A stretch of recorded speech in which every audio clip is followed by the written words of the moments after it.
I arrived in New York without warning and discovered that my daughter was dying in the hospital. Meanwhile, her husband was having fun at a birthday party, surrounded by laughter and champagne. So I burst into the party and said to him, "I have bad news for you." He asked, "What is it?" I replied, "You'll find out in an hour." He found out and lost his mind. Before we continue, please subscribe to the channel and let us know where you're listening in the comments. The key wouldn't turn. I twisted it harder, feeling the metal scrape against something that shouldn't be there. My fingers ached from gripping too tight, and sweat beaded on my forehead despite the cool spring air drifting through the hallway window. This wasn't right. Mamie gave me this key 2 years ago, insisted I keep it, just in case. I'd used it before, last Christmas when she was running late from work, and that time she had the flu. It always worked. I pulled the key out and examined it under the flickering fluorescent light. Same brass color, same worn edges where I'd filed it smooth, same little scratch near the head from when I dropped it in my toolbox. Definitely my key. I tried again, slower this time. The key slid in but hit something solid before reaching full depth. Someone had changed the lock. "Mamie?" My voice echoed in the empty corridor. I knocked, soft taps at first, then harder. "Honey, it's Dad. I'm here for my visit." Nothing. Not even the shuffle of footsteps or creak of floorboards. I pressed my ear to the door, listening past my own heartbeat. Television sounds drifted from neighboring apartments, muffled conversations, a dog barking somewhere below. But from 3A, Mamie's place, silence, the doorbell. I jabbed it 3 times, hearing the shrill electronic chime echo inside. Still nothing.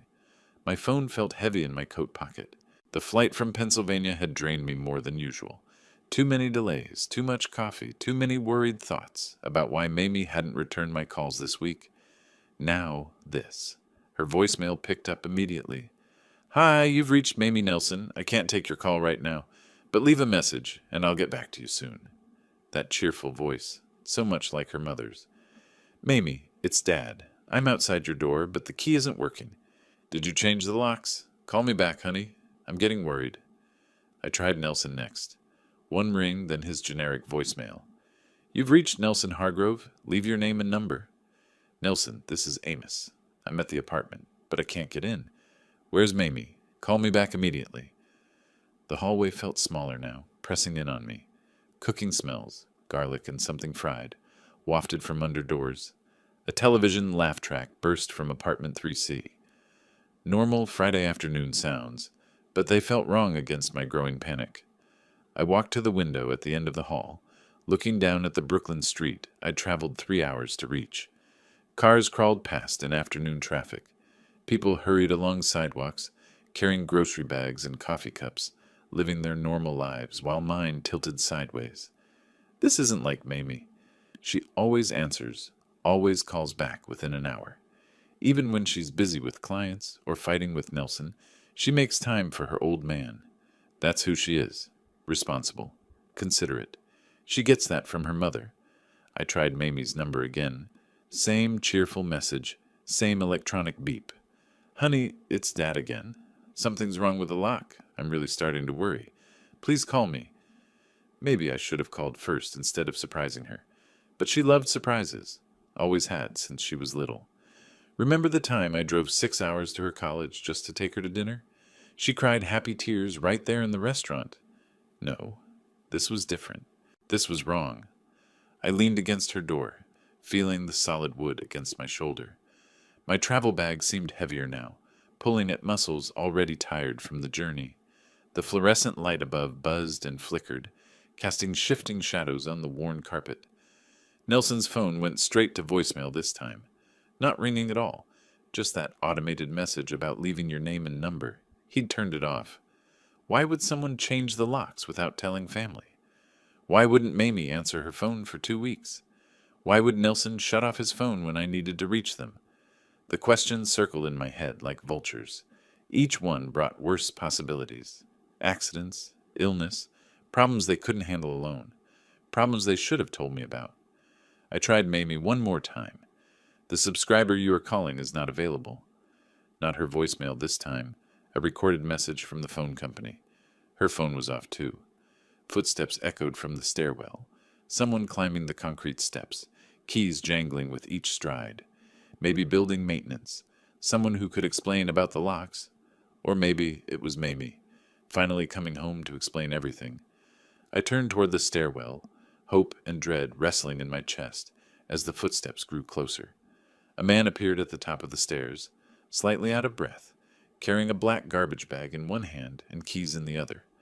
Mid-50s, wearing faded jeans and a Yankees t-shirt that had seen better days. He stopped when he saw me standing by Mamie's door, his eyebrows raising in mild surprise. "You looking for someone?" He shifted the garbage bag to his other hand, keys jangling softly. "My daughter, Mamie Nelson, she lives here." I gestured at 3A. "I'm her father, Amos Cox." "Your daughter?" He set the garbage bag down and looked at me with genuine confusion. "I didn't know Mamie had family visiting. I'm Harold Jenkins, 3B. He pointed at the door next to Mamie's. "She doesn't know I'm coming. It was supposed to be a surprise." The words felt hollow now. "But I can't get in. The lock's been changed." Harold scratched his jaw, studying me with the careful attention of someone who'd spent years reading people. "Changed, huh? When's the last time you talked to your daughter?" 2 weeks ago, maybe 3. The admission stung. "I've been calling, but she's not answering. Her husband isn't either. Haven't seen her around here for—" Harold paused, calculating. "Must be 2 weeks now, maybe longer." My stomach dropped. "What do you mean you haven't seen her?" "Just that. Used to see her coming and going. Work, groceries, that sort of thing. Nice lady, always said hello.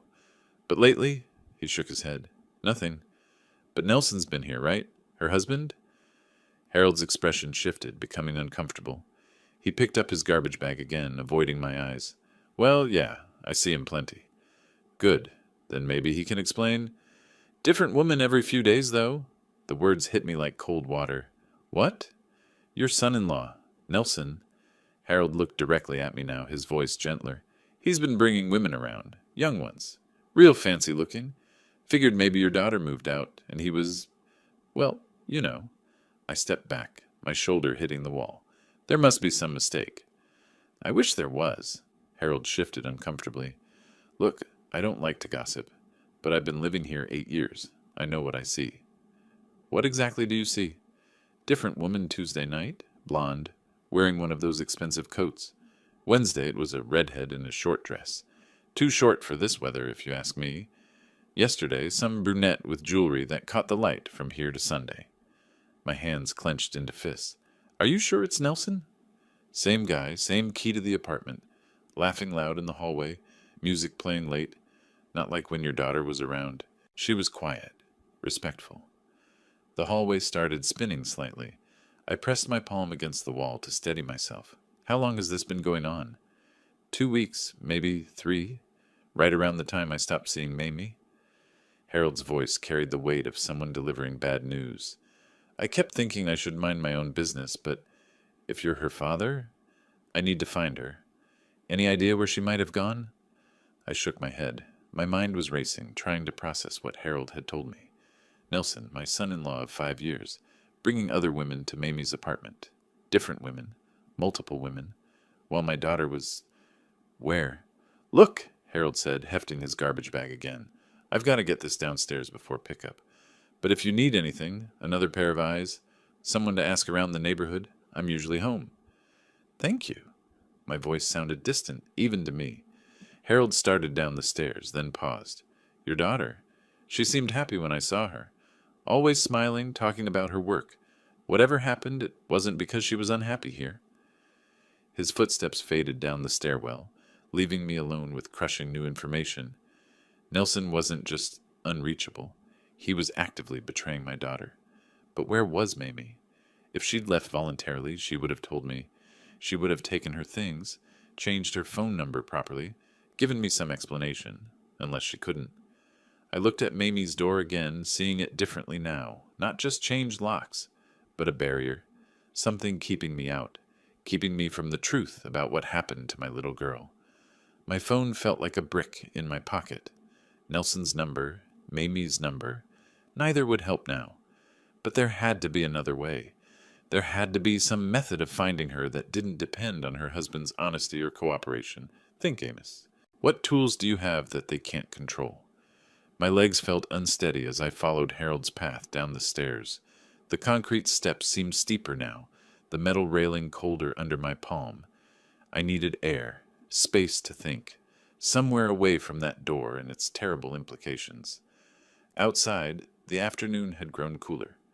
Overcast sky pressed down on the Brooklyn street, matching my mood. I found a small concrete bench near the building entrance and dropped onto it, my travel bag hitting the pavement with a dull thud. Different women every few days.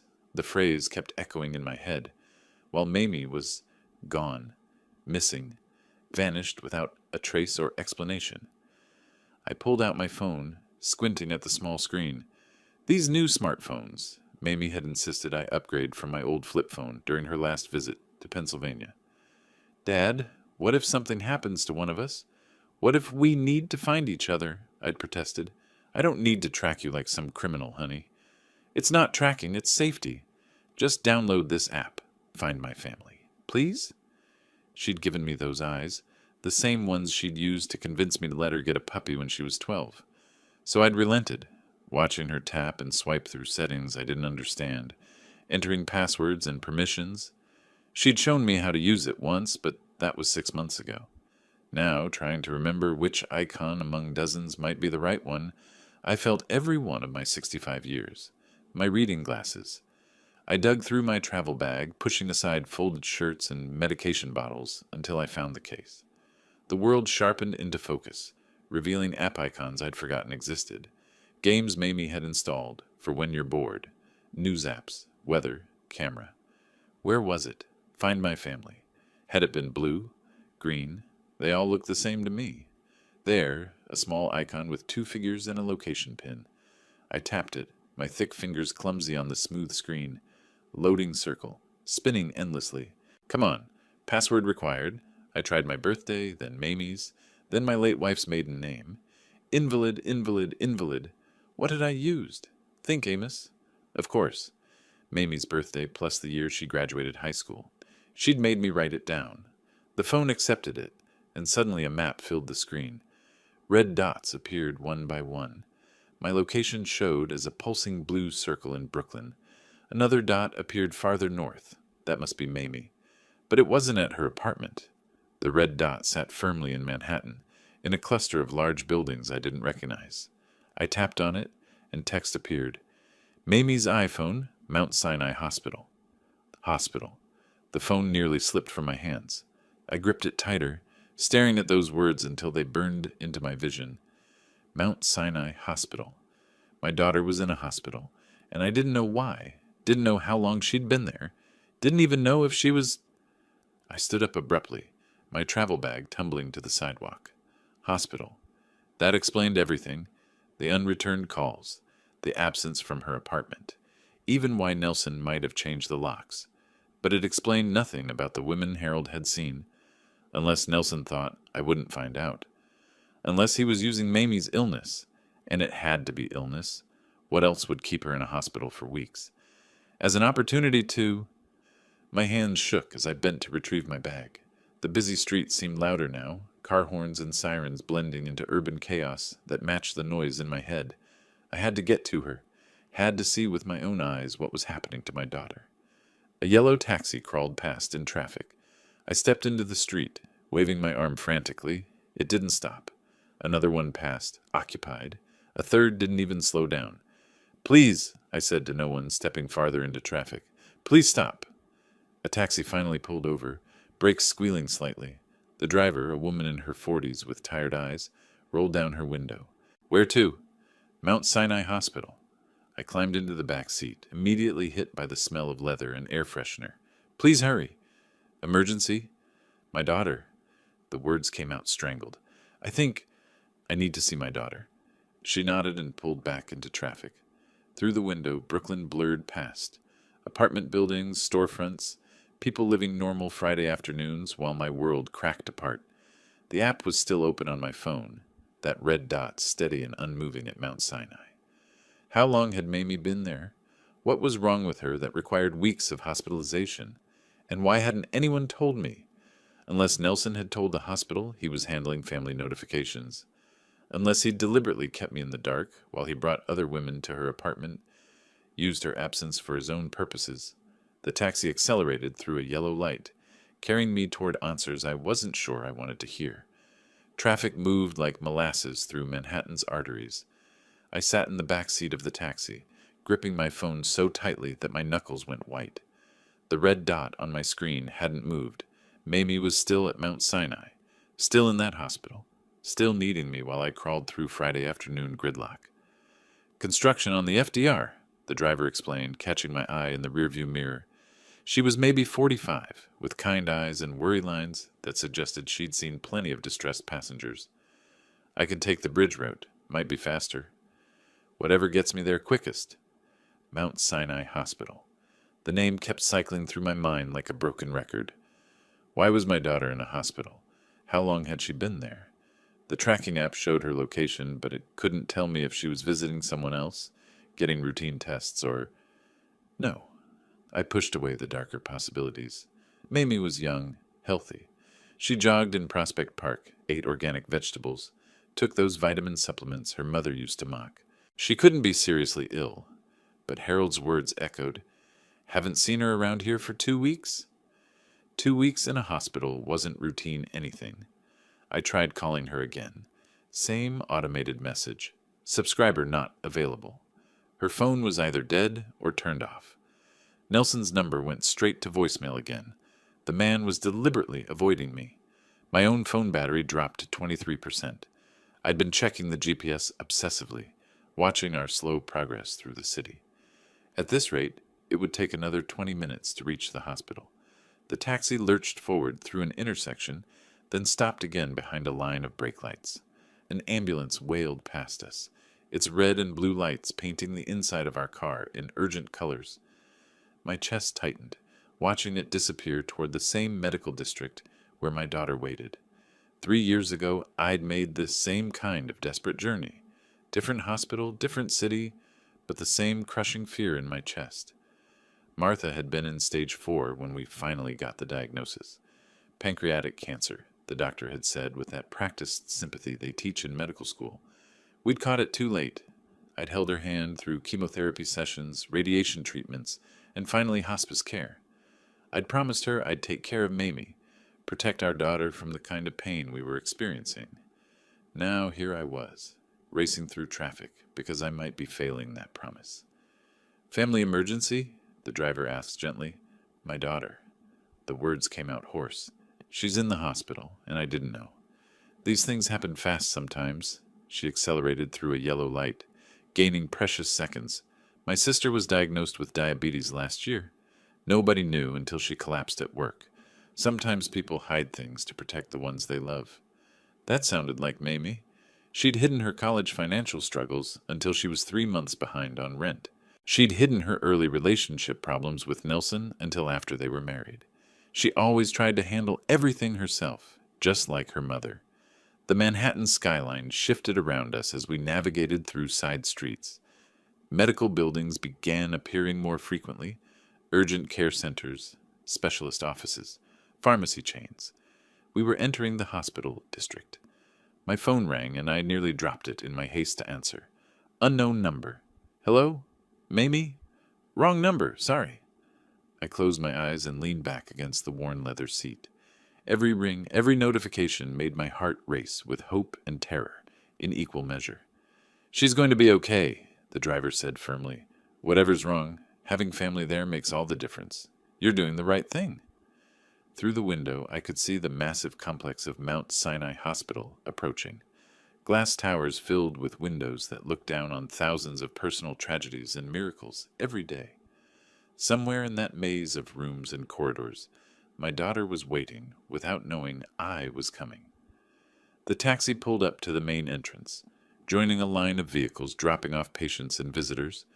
People moved in and out of the sliding glass doors, some hurrying, some walking slowly, all carrying their own stories of worry and hope. $28.50, the driver said, but when I handed her $40, she shook her head. Keep the change, honey. Go find your daughter. I grabbed my travel bag and stepped onto the sidewalk, looking up at the imposing medical complex. My phone showed 3:40 p.m. Wherever Mamie was in that building, I was about to find out why she'd been hiding there for 2 weeks. The automatic doors opened with a soft whoosh, welcoming me into whatever truth waited inside. The lobby overwhelmed my senses immediately. Marble floors that echoed every footstep, the sharp bite of disinfectant in the air, and fluorescent lighting that made everyone look pale and anxious. Information desks stretched across the far wall, staffed by people in scrubs who looked like they'd been answering worried questions all day. I approached the nearest desk, my travel bag suddenly feeling heavier with each step.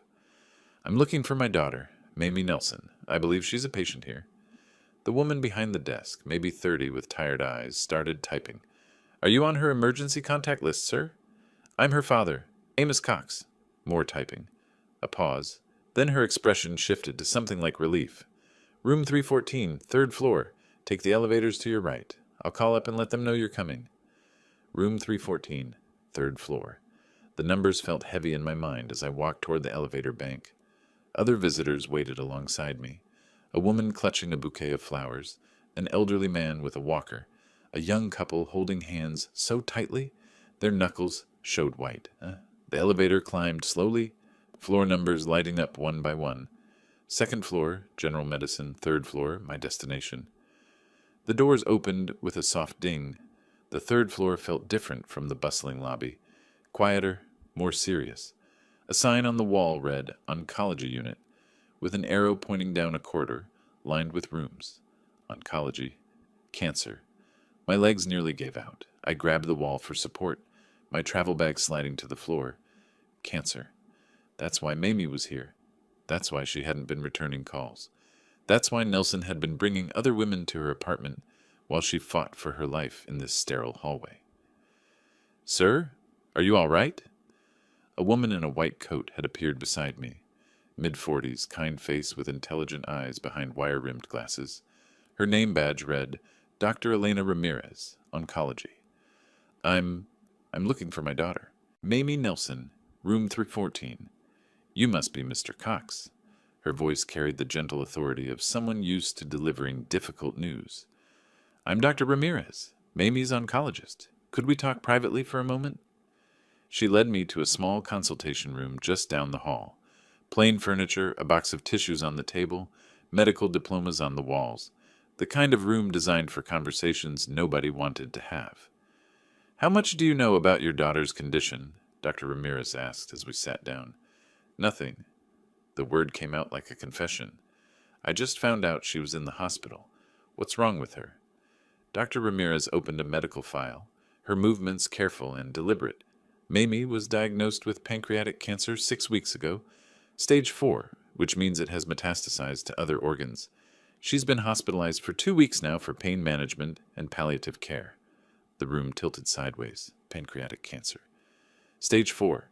The same disease that killed Martha. The same words I'd heard 3 years ago, delivered with the same professional compassion. That can't be right.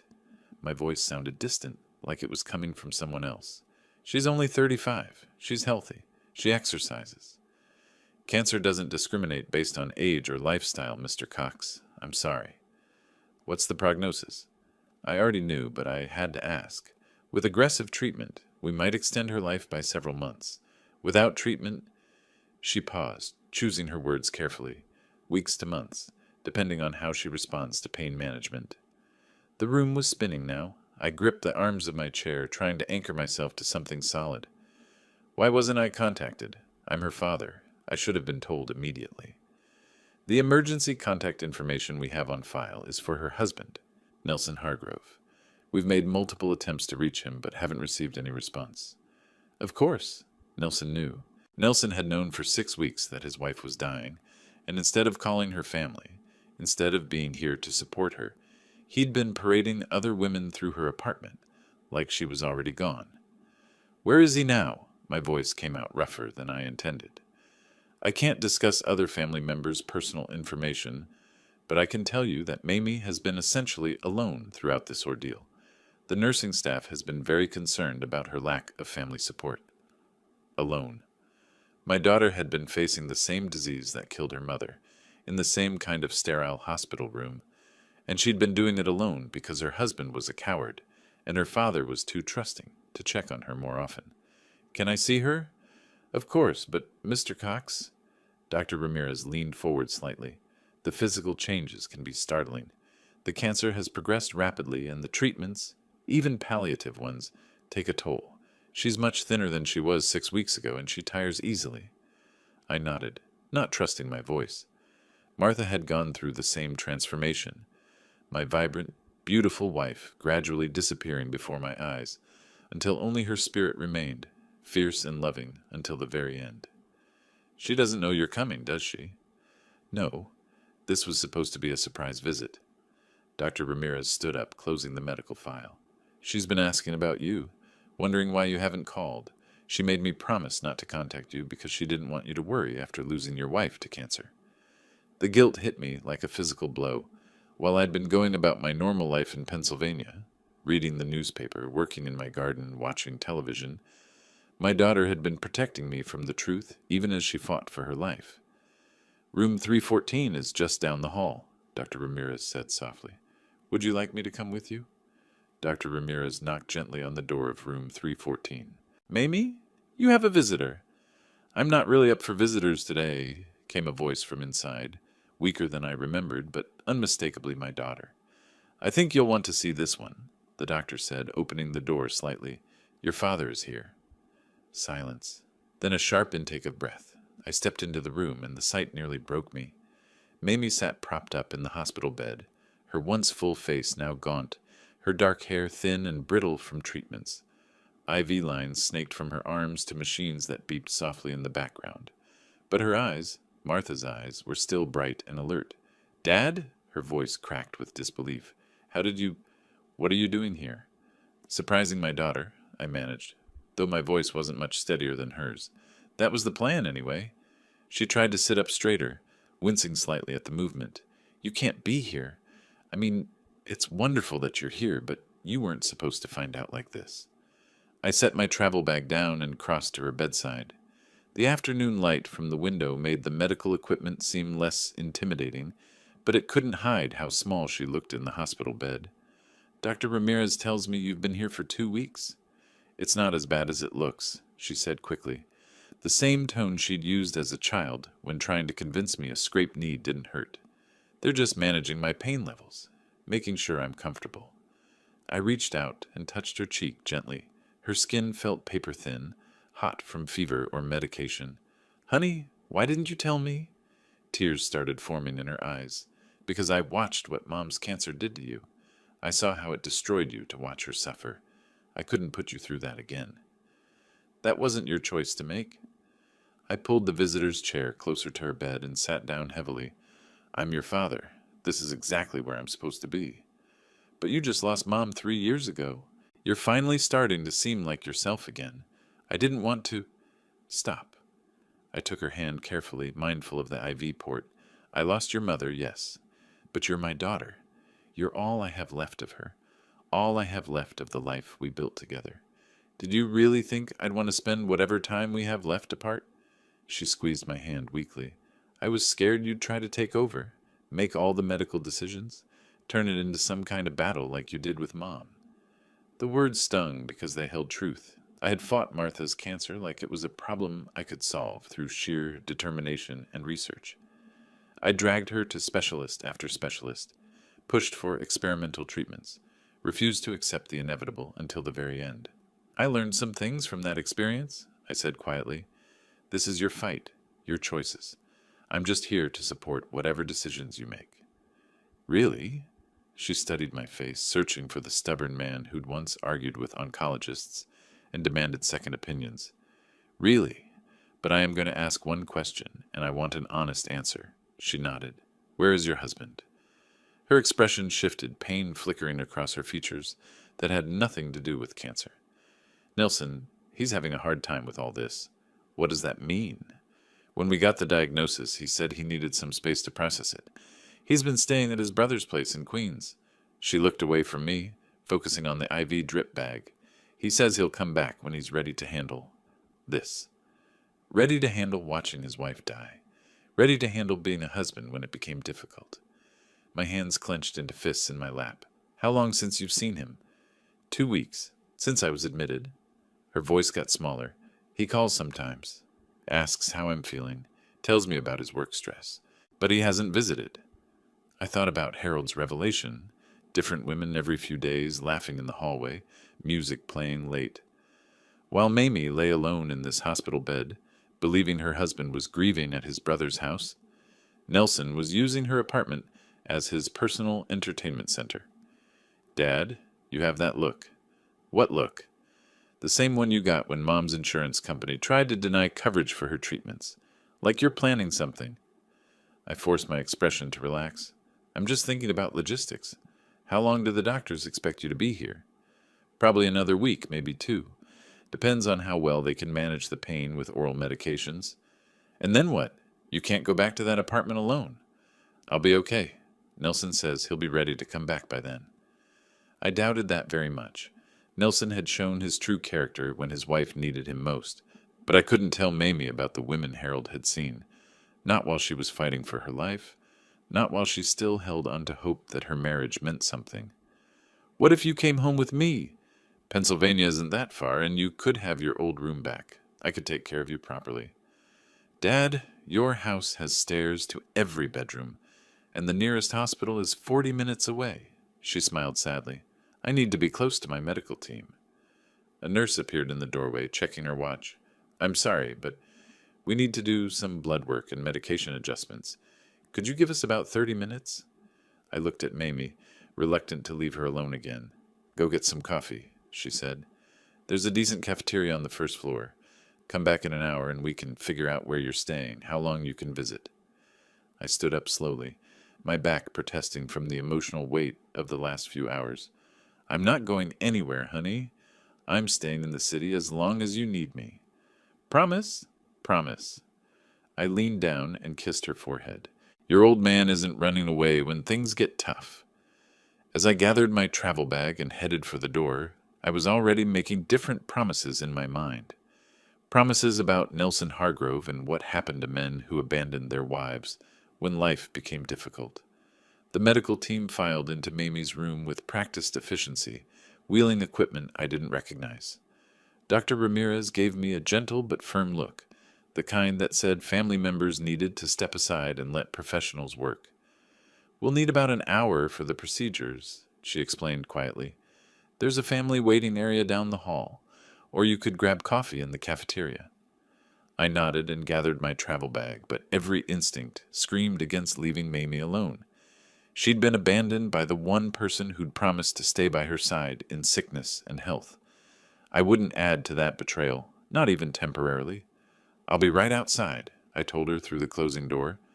Walking down the oncology corridor, I pulled out my phone and dialed Nelson's number again, straight to voicemail, just like the previous 4 attempts. This time I left a different kind of message. Nelson, this is Amos. I'm at Mount Sinai with your wife. She's been here 2 weeks fighting cancer while you... Well, I know where you've been. Call me back. 20 seconds later, I tried again from the hospital's main line, thinking maybe he'd blocked my number. Still no answer, but this time the phone rang once before cutting to voicemail. He was screening calls. My hands weren't shaking anymore. The initial shock of Mamie's condition had crystallized into something colder, more focused. 40 years of engineering had taught me to approach problems systematically, and Nelson Hargrove had become a problem, requiring a solution. I remembered Jake Morrison's number from my phone contacts, an old friend from my consulting days who'd moved into private investigations after retiring from corporate security. I hadn't spoken to Jake in months, but some friendships survive long gaps. Amos? This is unexpected. How are you holding up? Not well, Jake. I need a favor, and I need it quietly. A pause. Jake had always been good at reading between lines. What kind of favor? Information gathering. I'll pay your usual rate. You know money isn't an issue between us. What's going on? I explained about Mamie's condition, Nelson's abandonment, the changed locks, Harold's revelations about other women. Jake listened without interrupting. Another reason I'd always respected him. Where is he now? Jake asked when I finished. That's what I need to find out, soon. I can make some calls, run some traces. Give me an hour. Thanks, Jake. And Jake, this stays between us for now. After hanging up, I found myself in the family waiting area, surrounded by other people dealing with medical crises. The difference was obvious. They had support systems, spouses holding hands, adult children taking turns at bedsides, friends bringing coffee and flowers. Mamie had me, finally, and a husband who couldn't be bothered to answer his phone. My phone buzzed with a text from an unknown number. "Happy birthday to me? Skyline Lounge is amazing?" Wrong number, probably, but something nagged at me. I opened Mamie's Instagram through her old account she'd set up on my phone months ago, another technology lesson I'd initially resisted. Social media felt invasive, but now it might be useful. Nelson's profile appeared in her followers list. His latest stories were posted 30 minutes ago. Champagne glasses clinking, a rooftop view of Manhattan, a group of people laughing around a decorated table. The location tag read, "Skyline Lounge, Midtown. Birthday celebration." While his wife underwent cancer treatment, Nelson was throwing himself a party. I screenshot everything, my engineer's mind automatically documenting evidence. The timestamps, the locations, the faces of people who clearly weren't mourning anyone's illness. Young women in cocktail dresses, men in expensive suits, everyone looking like they were having the time of their lives. Jake called back, sooner than expected. "Found him. Your son-in-law's credit card activity shows charges at Skyline Lounge starting at 4 o'clock. High-end rooftop bar in Midtown. Expensive place. He's dropped over $3,000 tonight." $3,000. While Mamie worried about insurance copays and prescription costs. "Amos, what are you planning? Because your voice has that tone Martha used to worry about. The one that meant you were about to do something irreversible." Martha, she'd have known exactly what I was thinking right now. She'd also have tried to talk me out of it, then help me plan it properly when she realized my mind was made up. "I'm going to have a conversation with Nelson. At a party? In public? That could get messy fast." "Good. Messy means witnesses. Messy means consequences." "Amos, he abandoned his dying wife to throw himself a birthday party, Jake, with other women, using money that should go toward her medical bills. What kind of conversation do you think that deserves?" A long pause. "The kind where you need backup, just in case. I can be there in 40 minutes. "No. This is between me and him. But thanks." "Then at least promise me you won't do anything that lands you in jail. Mamie needs her father, not her father's lawyer." He was right about that. Whatever I did had to be calculated, controlled. Justice, not revenge, though the line between them felt increasingly thin. I checked the time. 6:30 p.m. The medical procedures would finish by 7:30, giving me time for one quick trip to Midtown and back. Skyline Lounge was 20 minutes by subway from the hospital. Standing up from the waiting area chair, I felt different than I had an hour ago. The grief was still there, the fear for Mamie's future, the anger at the unfairness of it all, but underneath those emotions was something harder and more useful. Purpose. Nelson thought he could abandon his responsibilities while his wife fought for her life. He was about to learn differently. The subway ride to Midtown gave me time to dig deeper into Nelson's social media trail. Each new post painted a clearer picture of betrayal that went beyond simple absence. This wasn't a man struggling to cope with his wife's illness. This was a man celebrating his freedom from her. His Instagram stories showed a timeline of calculated cruelty. At 4 p.m., when Dr. Ramirez had been explaining Mamie's treatment options to me, Nelson was posing with a magnum of champagne. At 5:30, while I'd been holding my daughter's thin hand, he'd been photographed with his arm around a blonde woman young enough to be his daughter. But it was the videos that really showed his character. In one, filmed just an hour ago, Nelson raised a glass to the camera and said, "To freedom, to new beginnings, and to finally living my best life." The audio was clear, his words unmistakable, his joy genuine. While his wife fought cancer alone in a hospital bed, I saved every piece of evidence to my phone, my engineering background automatically organizing files and timestamps. If this ever went legal, I wanted documentation. But more immediately, I wanted ammunition. My phone rang as the subway pulled into Times Square station. "Jake again. I did some more digging. Your son-in-law has been planning this party for 3 weeks. Reserved the venue, hired a photographer, sent invitations through social media. This isn't spontaneous. It's premeditated." 3 weeks? right around the time Mamie was admitted to the hospital. While she was being told her cancer had metastasized, Nelson was booking party venues.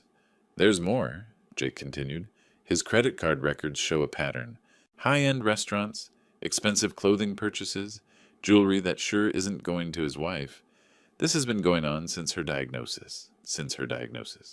6 weeks of treating Mamie's terminal illness as his personal liberation. Jake, I need to ask you something, and I need an honest answer. Shoot. If this was your daughter, what would you do? A long pause. Probably something that would disappoint my better angels but satisfy my father's heart. Which is exactly why I think you should wait. Think this through. I have thought it through. He's not just abandoning her. He's celebrating it while she's dying. And what's your plan? Storm into his party and do what exactly? I emerged from the subway into the chaos of Midtown Manhattan. Neon signs blazed around me, crowds of people heading to dinner reservations and weekend entertainment. The city that never sleeps, full of people living their lives while mine fell apart. I'm going to give him some news, I said. Bad news. Amos, thanks for the help, Jake. I'll call you later. I hung up before he could argue further. This wasn't about reason anymore.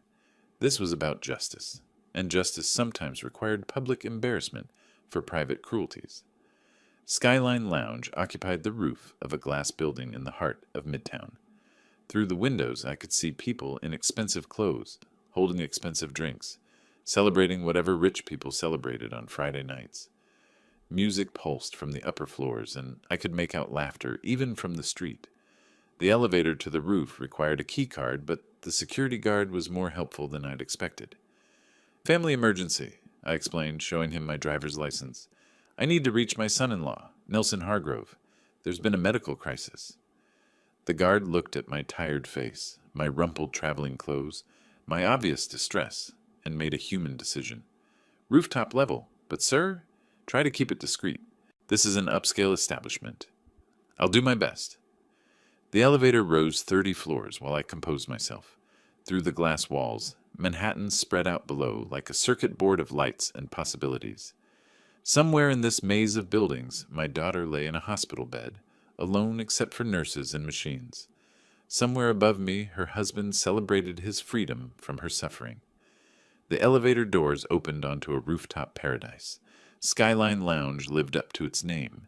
Floor-to-ceiling windows revealed the Manhattan skyline in all directions, while an outdoor deck offered fresh air and stunning views. Well-dressed people clustered around high-top tables. A DJ provided background music, and servers circulated with champagne and appetizers.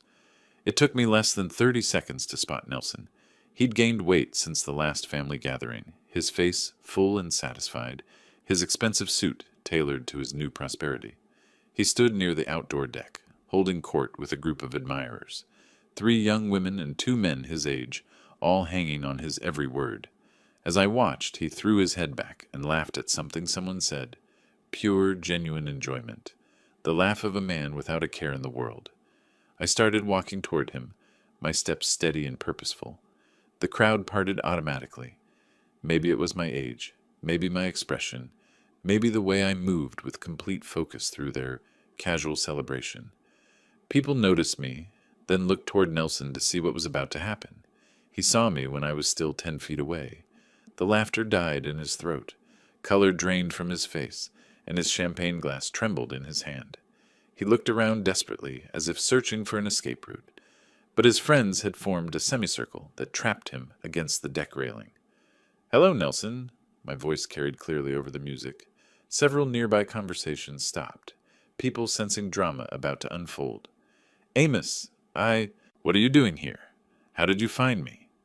"Your wife told me you were having a difficult time processing her illness, that you needed space to handle the emotional burden of her cancer diagnosis." I spoke loudly enough for his friends to hear every word. Imagine my surprise to discover this is how you handle emotional burdens. One of the young women looked confused. "Cancer? Nelson, you never mentioned—" "It's complicated," Nelson stammered, his eyes darting between me and his audience. "Family medical issues, very private, not something you discuss at social events." "Private?" I stepped closer, and Nelson actually backed up against the railing. "Your wife has been in the hospital for 2 weeks, Nelson. Terminal pancreatic cancer, stage 4.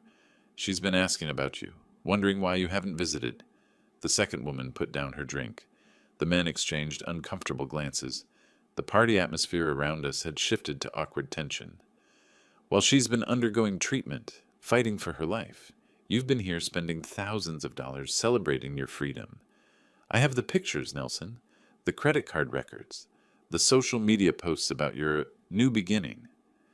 You don't understand the situation. I understand perfectly. My voice was calm, controlled, but it cut through his protestations like a blade. You abandoned your dying wife to throw yourself a birthday party, with other women, using money that should pay for her treatment. The silence around us was complete now. Even the music seemed quieter. Nelson's friends were staring at him with expressions ranging from disgust to horror. I came here to give you some news, Nelson. Bad news, I'm afraid. In 1 hour, something very unpleasant is going to happen to you.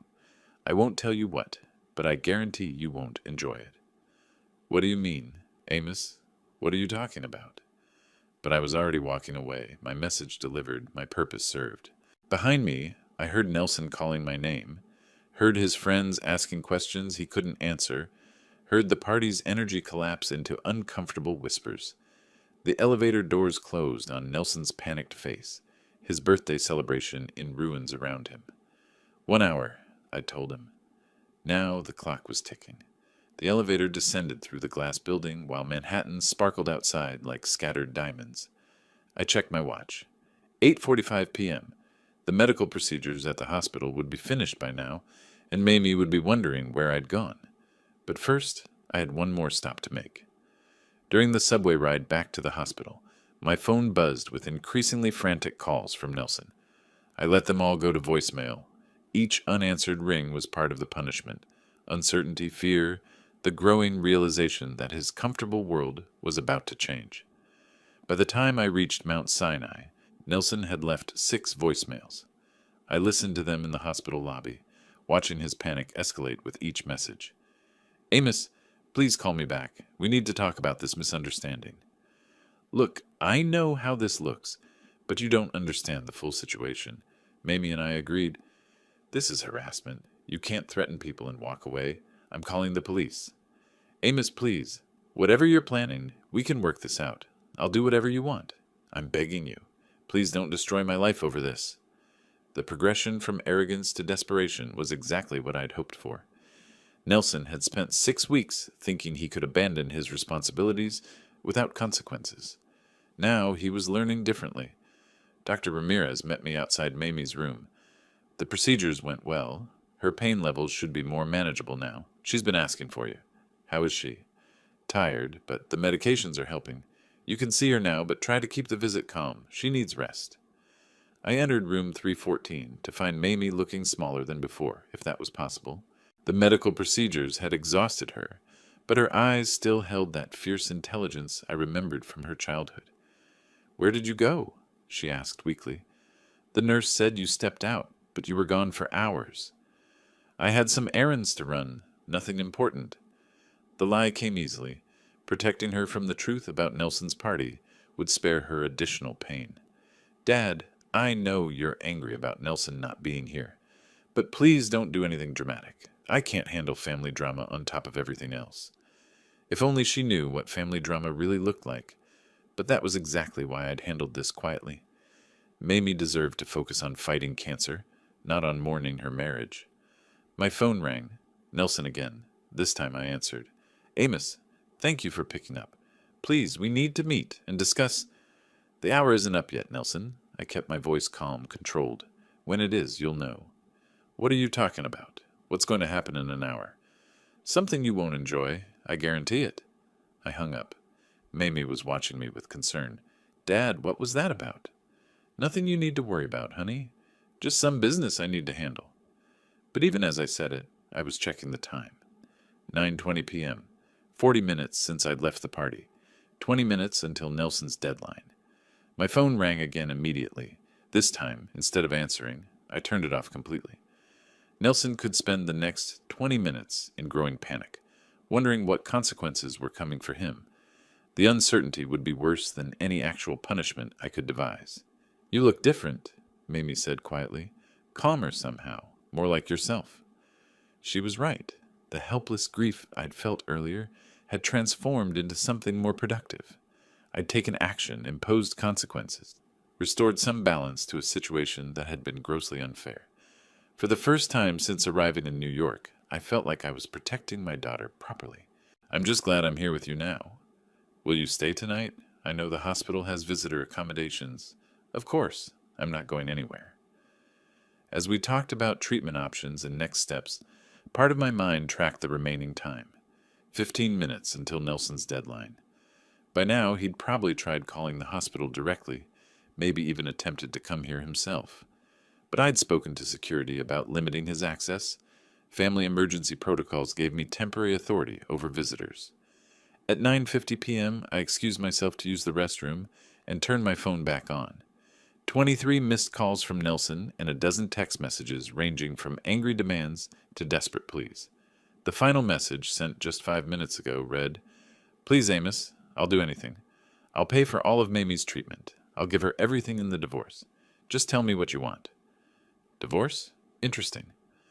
Nelson was already planning his exit strategy, thinking he could buy his way out of responsibility with financial settlements. But some things couldn't be purchased or negotiated. At exactly 10 p.m., I called him back. "Amos, thank you for calling. Look, I've been thinking about everything you said, and you're absolutely right. I've handled this situation poorly, but I can fix it. I can make amends." "The hour's up, Nelson." "What? What does that mean? What's going to happen?" I looked around the hospital corridor, the quiet efficiency of the night shift, the families maintaining vigil over their loved ones, the basic human decency of people caring for each other during crisis. "Nothing is going to happen, Nelson. That was the point." "I don't understand.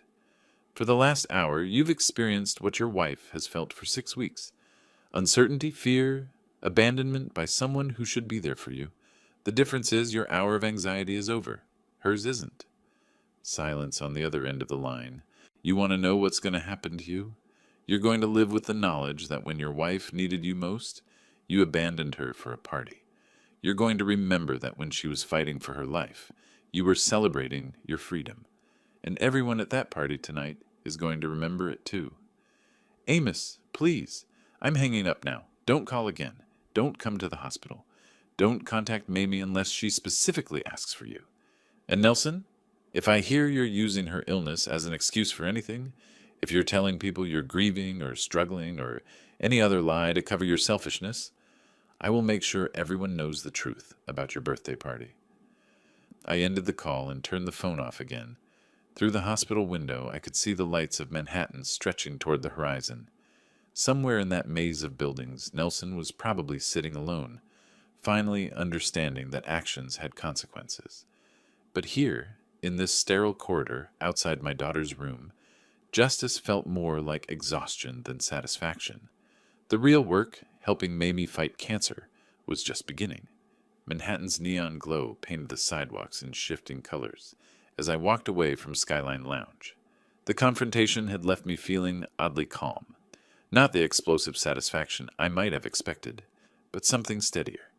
Justice in motion, consequences finally matching actions. My phone showed 9:05 p.m. Hospital visiting hours extended until 10 p.m. for family members, giving me time for one essential stop. Mamie would need proper nutrition during her recovery, and the hospital cafeteria wasn't adequate for someone fighting cancer. The Whole Foods near the medical district stayed open late, catering to hospital staff and worried families. Inside, fluorescent lighting felt harsh after the upscale ambiance of the rooftop bar, but it was honest light. No pretense, no performance, just people buying what they needed to take care of each other. I selected carefully organic fruits that wouldn't upset Mamie's sensitive stomach, fresh ginger for nausea, the kind of Greek yogurt she'd loved as a child. Simple things that might remind her body how to be healthy again. "Shopping for someone recovering?" the cashier asked. She was maybe 25, with kind eyes that suggested she'd seen plenty of worried families. "My daughter, cancer treatment. I'm sorry. Is she doing better?" "Getting there." The words felt true as I said them. Mamie was getting better, not just medically, but in ways that mattered more. She wasn't alone anymore. wasn't protecting everyone else from her truth? These are good choices, she said, scanning the ginger. My aunt swore by fresh ginger tea during her chemo. The receipt showed 9:23 p.m., enough time to reach the hospital before visiting hours ended. In the taxi back to Mount Sinai, my phone buzzed with a text from an unknown number. Package delivery scheduled for 10:15 p.m. Address confirmed. SM. Agent Sarah Martinez, Martha's former partner at the FBI, now heading the Financial Crimes Unit. She'd been more than willing to help when I'd explained Nelson's situation, especially after seeing the evidence Jake had gathered about offshore accounts and tax evasion. The hospital lobby felt different at night, quieter, more intimate somehow. Families gathered in waiting areas, some sleeping in uncomfortable chairs, others maintaining vigil with coffee and quiet conversation. People who understood that love meant showing up when life got difficult. Room 314 glowed softly with evening light. Mamie looked better than she had this morning. The medical procedures had helped, and her color was improving slightly. She was awake, reading something on her tablet, looking almost like herself again. You brought groceries? She smiled at the bag in my hands. Dad, the hospital feeds me. You don't need to shop. Hospital food isn't going to help you get strong enough to fight this thing. I started unpacking items, arranging them on her bedside table like a small altar to her recovery. Besides, I remembered how much you loved this yogurt when you were little. Greek God's brand. Her voice carried genuine pleasure. I haven't had this in years. Sometimes the old things are the best things. She studied my face with that perceptive look she'd inherited from her mother. You seem different tonight. Calmer, somehow. Less frantic. I had some business to take care of. It went well. What kind of business? My phone vibrated again. Another text. Target acquired. Timeline confirmed. Proceeding as planned. Nothing you need to worry about, I said, silencing the phone. Just some loose ends that needed handling. But Mamie wasn't fooled. She'd always been able to read me better than I'd liked, even as a child. Dad, what did you do about Nelson? What makes you think I did anything? Because you're you. Because when someone hurts your family, you fix it. Because you disappeared for 3 hours this evening and came back looking like justice had been served. Smart girl. Too smart for her own good sometimes. I had a conversation with your husband. He won't be bothering you anymore. What kind of conversation? The kind where he learned that actions have consequences. The kind where he discovered that abandoning his wife has a price. She was quiet for a moment, processing this. Outside her window, Manhattan continued its endless pulse of life and ambition. Somewhere in that maze of lights, Nelson was probably trying to call me again, still not understanding that his hour of reckoning had only just begun. I should probably be upset that you confronted him, Mamie said finally, but I'm not. I'm tired of protecting people who don't protect me back. You don't need to protect anyone anymore, honey. That's my job now. My phone buzzed a third time. I glanced at it quickly. Warrant executed. Evidence secured. Full report follows. Excellent work, A. Agent Martinez was thorough. She'd waited until she had everything she needed before moving. Nelson's evening was about to get much worse than a ruined party. Dad? Mamie's voice was gentle but direct. Are you going to tell me what that phone is really about? Before I could answer, the device rang in my hands. Nelson's name appeared on the screen, and in the background I could hear voices, official-sounding commands, the unmistakable sounds of law enforcement activity. I looked at my daughter, lying in her hospital bed, finally safe from the man who should have protected her. Then I answered the call. Amos, please, you have to help me. Nelson's voice cracked through the phone, panic evident in every syllable. Behind him I could hear official voices giving commands, the sound of doors opening, heavy footsteps on hardwood floors. I'm sorry, I can't hear you very clearly, I said calmly, putting the phone on speaker so Mamie could listen. There seems to be some kind of commotion in the background. It's the FBI. They're in my apartment right now, going through everything. They have a search warrant. Amos, what did you do? I didn't do anything, Nelson, but I suspect they might be interested in your financial arrangements. Something about tax evasion, maybe? Offshore accounts?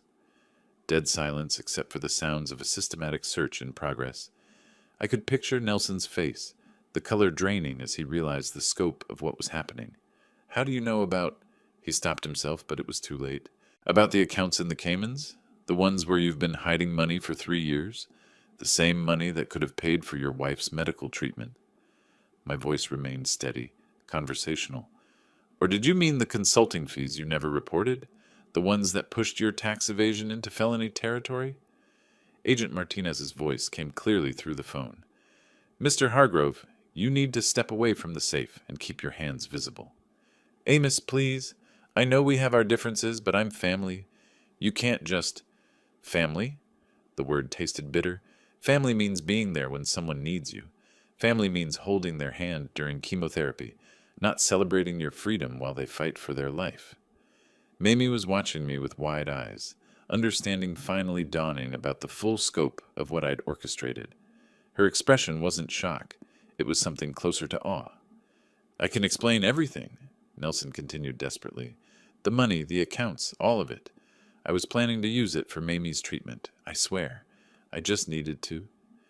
You needed to what? Throw yourself a birthday party first? Bring other women to her apartment while she was in the hospital?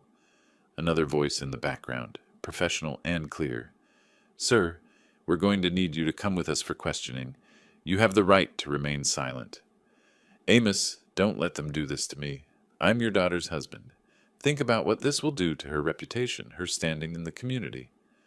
I looked at Mamie lying in her hospital bed, thin and pale, but with fire in her eyes. She'd been protecting this man's reputation while he spent her medical money on champagne and parties. My daughter's standing in the community will be just fine, I said. She's a cancer survivor who was abandoned by her husband. People tend to sympathize with that kind of strength. You, on the other hand, are a man who hid assets while his wife faced terminal illness. How do you think that's going to play in the newspapers? The newspapers? You can't be serious.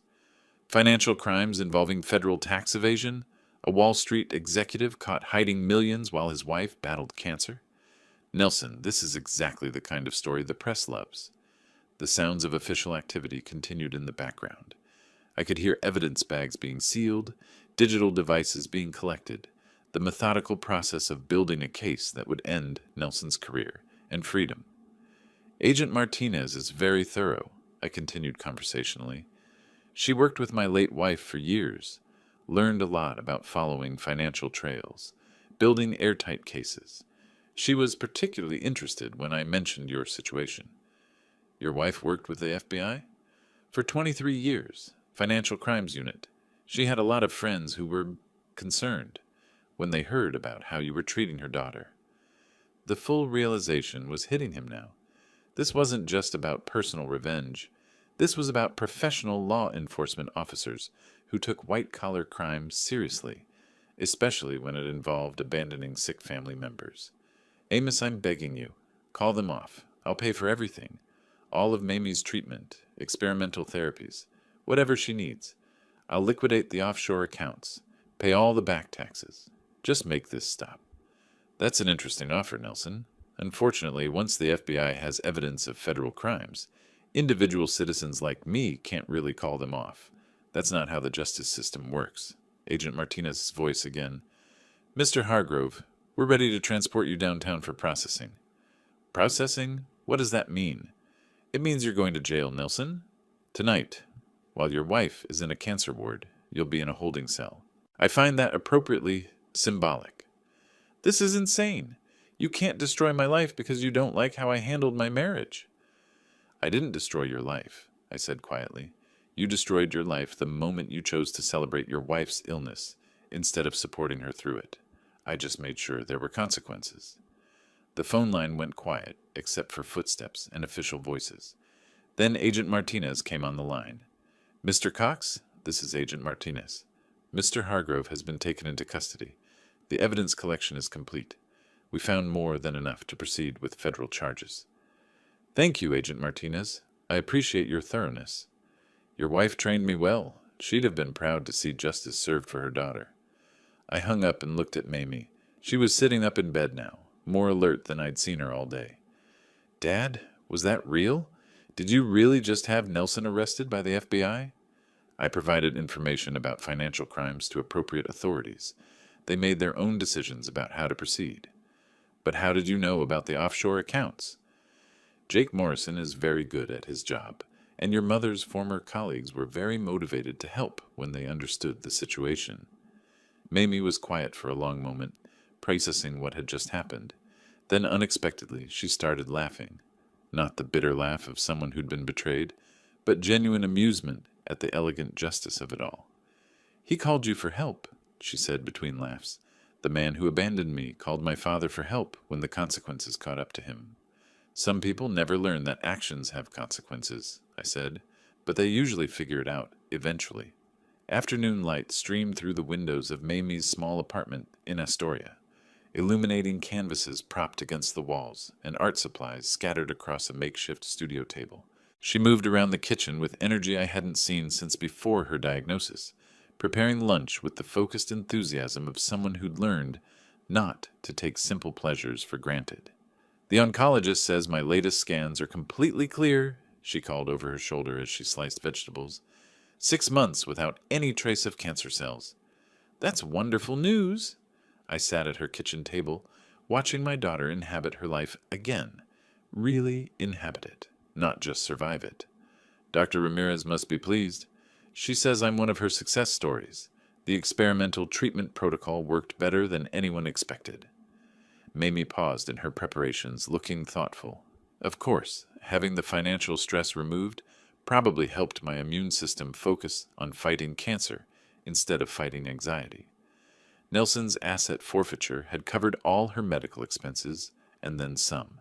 The federal courts had been efficient in seizing his hidden accounts, and victim restitution had been prioritized. Justice, it turned out, sometimes came with practical benefits. "Have you heard anything about his appeal?" I asked. "His lawyer called last month. Nelson wants to reduce his sentence by cooperating with other financial crime investigations. Apparently he knows about a lot of Wall Street corruption." She resumed chopping, her movements precise and confident. "I told the prosecutor I had no opinion on whether he deserved consideration." "And how do you feel about that?" "Honestly, I don't think about him much anymore. When someone shows you who they really are during the worst crisis of your life, you stop wondering what might have been different." This version of Mamie was stronger than the one I'd found in the hospital a year ago, not just physically, but in ways that mattered more. She'd learned that she could survive betrayal, illness, and uncertainty. That knowledge had made her fearless about smaller things. "Agent Martinez stopped by last week," she continued. "She wanted to see how I was doing, and to tell me about some financial literacy workshops the FBI runs for fraud victims. She thinks I might be good at helping other people who've been exploited by family members. Would you be interested in that?" "Maybe. There's something appealing about turning a terrible experience into something that helps others." She brought plates to the table and sat across from me. "Speaking of Agent Martinez, she mentioned something interesting about Mom." "Oh?" "She said Mom always talked about how proud she was that her husband understood justice wasn't the same thing as revenge, that you always looked for solutions that fixed problems rather than just punishing people." I thought about that night in the hospital, listening to Nelson panic as his world collapsed. There had been satisfaction in that moment, but not the bitter kind that comes from personal vengeance. It had been the satisfaction of watching systems work correctly, law enforcement catching criminals, consequences matching actions, protection being provided for the vulnerable.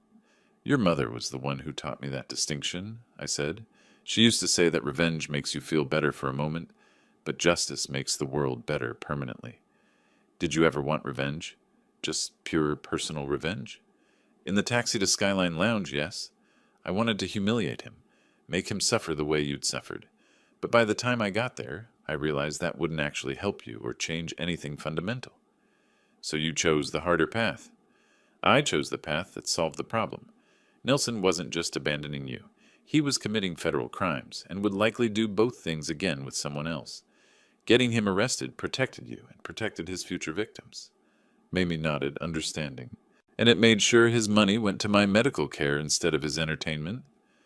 "That was a bonus, not the primary goal." We ate in comfortable silence for a while, the kind of quiet that comes from deep familiarity and mutual respect. Through her window I could see neighbors going about their afternoon routines, walking dogs, carrying groceries, living normal lives that weren't defined by crisis or betrayal. I've been thinking about dating again, Mamie said suddenly. How do you feel about that? Nervous, but good nervous. Like I'm ready to trust my judgment about people again. She smiled. Having a father who's willing to coordinate with federal law enforcement makes me feel pretty confident about my safety. I'm retired from the coordinating business. Once was enough. Sure you are? Her tone was teasing but affectionate. Just promise me you'll do background checks quietly if I bring someone home. I make no such promises. She laughed, and the sound was pure joy, not the careful laughter of someone managing other people's comfort, but the genuine amusement of someone who felt safe enough to be fully herself. Later, as I prepared to catch the train back to Pennsylvania, I looked around her apartment one more time. Art projects in various stages of completion, medical appointment reminders that showed routine checkups rather than crisis management, photos of friends and family gathered during her recovery. This is a good life you're building, I told her. It's my life, she said simply. For the first time in years, it feels like mine. Standing at her door, travel bag in hand, I realized that this was what justice actually looked like. Not dramatic courtroom moments or satisfying revenge, but a woman making lunch in her own kitchen, planning art projects, considering new relationships, living without fear or financial anxiety. I'll see you next week, I said.